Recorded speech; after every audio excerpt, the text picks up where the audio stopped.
Welcome to Voice of the Nation Fastbreak. My name is David Brickley, as always, alongside Kevin Figures. I got an interesting poll that I posed to Laker Nation this week. I want to get into it. But first and foremost, we know how the ESPN editor got fired earlier in the week because he used the headline "chink in his armor," referring to Jeremy Lin. Right.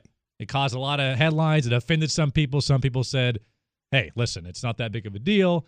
ESPN fired that guy. Right. Let's roll back what Kevin Figures said just last week. That Laker team shouldn't have lost to that Detroit Pistons team in 2004. We all know that. So I think that's kind of a chink in Kobe's armor. So that's what Jason is alluding to. So, Kevin, I mean, it's not referring to, it's referring to Kobe Bryant. So yes. I think you get a pass. Okay. But as a appreciate that.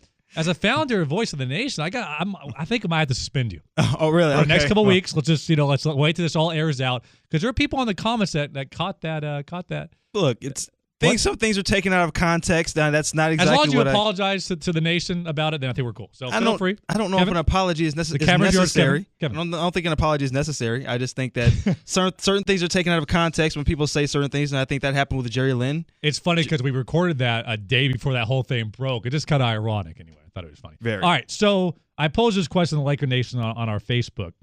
If you had to trade one or the other, who would you rather trade, Pau Gasol or Andrew Bynum?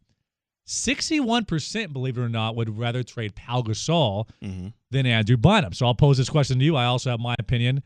If you had to, who would you rather trade, Pau Gasol or Andrew Bynum? I would trade Pau Gasol. Wow. I love Pau Gasol. I think he's a valuable asset to the team. But look, his numbers are down across the board this entire season. He's been productive, but not consistent. His numbers have been pretty solid, but he's been up and down. He's had some great games. He's had some games where he's disappeared. I think Andrew Bynum, that upside is still there. I still think he has room to get better. I think he's been healthy so far this season, and I think he's the second best center in the league behind Dwight Howard. You're not going to find another big man as good as him outside of Dwight, and we're not even guaranteed that Dwight's going to be able to come Gasol 17 on 49% shooting, 11 boards. Bynum 16, 55% shooting, 13 boards. I also have another stat for you. 35, 50, 65, 54. That's the amount of games Andrew Bynum has played the last 4 seasons. Can we not forget? I don't understand why we're only, less than halfway through the season here, or a little bit more. And we forget that Andrew Bynum is an injury-prone 23, 24-year-old guy that's had multiple knee and foot injuries. That's not erased. You have Pau Gasol, who's been a consistent all-star. He's given you 17 and 11. If you have one or the other, you have to trade Andrew Bynum. This guy, I'm telling you, no 24-year-old automatically gets better. He's not as bad as Greg Oden, but he's right in that area. Nobody in Laker Nation will be surprised if Andrew Bynum goes out with another ACL injury, including you. So I think you trade the guy that's more likely to go out, especially Pau Gasol. He may only have a few more years left, but so does Kobe. So ride those two guys, bring another piece in, and hopefully you can win. But it's also a situation where Andrew Bynum, there's always that if, because what if he does stay healthy? Now you're talking about one of the best centers in the NBA. Okay, but history tells you he's not going to stay healthy, correct? Okay, well, history is telling me right now the way Pau Gasol, his numbers are going to decline. Whether or not him and Kobe can go out together if they want. Right. You have a building block for the future in Andrew Bynum. When those guys do finally leave, you have some. Even if Andrew Bynum, let's say if he just stalls, if he's going to be a 16 and 13 guy, that's pretty damn good from a starting center. If he's there, if he's starting. Right. If he tears his ACL, he's out for the whole season. Okay, well, if you trade him and then Kobe and Pau are both gone 2 years from now, but you have if you nothing. trade a piece like Andrew Bynum, you're bringing in somebody pretty big. You're bringing in Dwight Howard. You're bringing in a Darren Williams. I think so. Because you don't know if other teams see the exact same thing the Lakers do. Well, the so Lakers if are going to trade Andrew Bynum for Mike Lee Beasley. Let's face it. If other teams think that he's injury prone like you believe, what makes you think they're going to trade for him? Why they see the same thing the Lakers see? So why not keep him? Well, the question is, Kevin, if you listen to the question, is who would you rather trade if you had the option? If a team said, listen, we'll trade you Dwight Howard, but you have to include either Gasol or Bynum as GM of the Lakers, who are you including? Who's your first choice?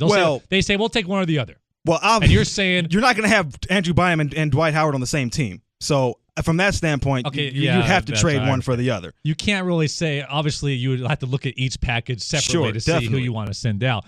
But obviously, any big package would surround either one or the other, or possibly both. I was surprised at 61% it said Pau Gasol. I think a lot of it has to do, which I agree with, suck it up, Pau. Trade rumors are trade rumors. Every player has to deal with it. Don't sit there and pout. I mean, going back to last year in the playoffs with the whole girlfriend, was it a girlfriend issue? Was it not? I hate the mental instability of Pau Gasol. That's very irritating. And if I'm the front office of the Lakers, I don't like building around a guy or having to rely on a guy that's mentally unstable. And what's the common ground is that Andrew Bynum's name has been in trade rumors since he got there. He was in Jason Kidd trade rumors. He's been in Dwight Howard trade rumors. So you're dealing with a mentally unstable guy that could have a stretch of games simply because something happens with his girlfriend.